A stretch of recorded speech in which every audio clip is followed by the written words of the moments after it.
नमस्कार। मैं हूं साकेत।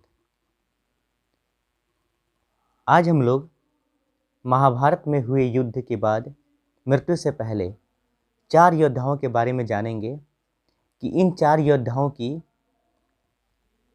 कठिन अंतिम इच्छा क्या थी।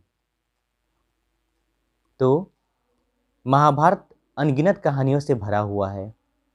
जीवन को समझना है तो महाभारत के विभिन्न पात्रों से जुड़ी हुई घटनाओं को पढ़कर बहुत कुछ जाना जा सकता है।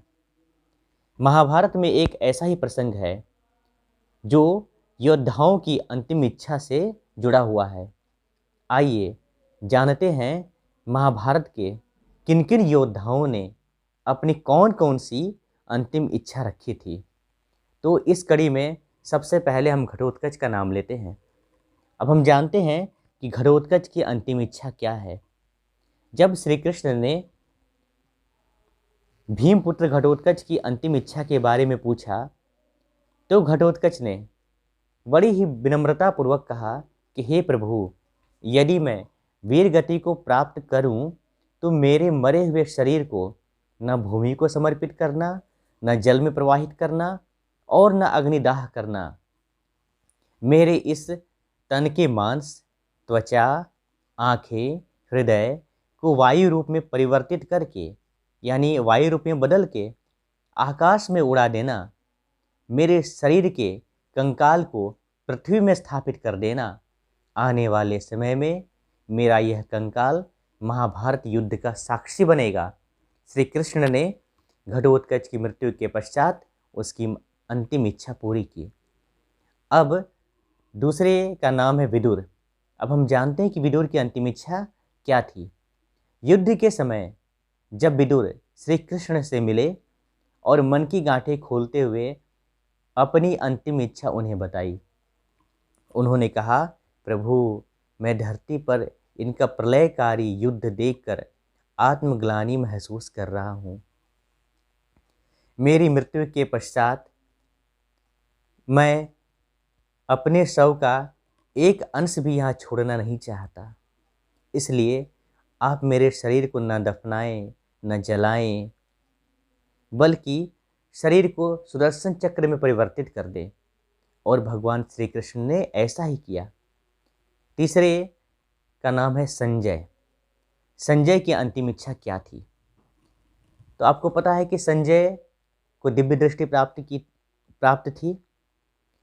तो संजय की अंतिम इच्छा थी कि हिमालय पर संजय ने भगवान श्री कृष्ण का कठिन तप किया। तब से प्रसन्न होकर भगवान श्री कृष्ण प्रकट हुए और संजय से बोले, हे संजय, मैं तुम्हारी तपस्या से प्रसन्न हूँ।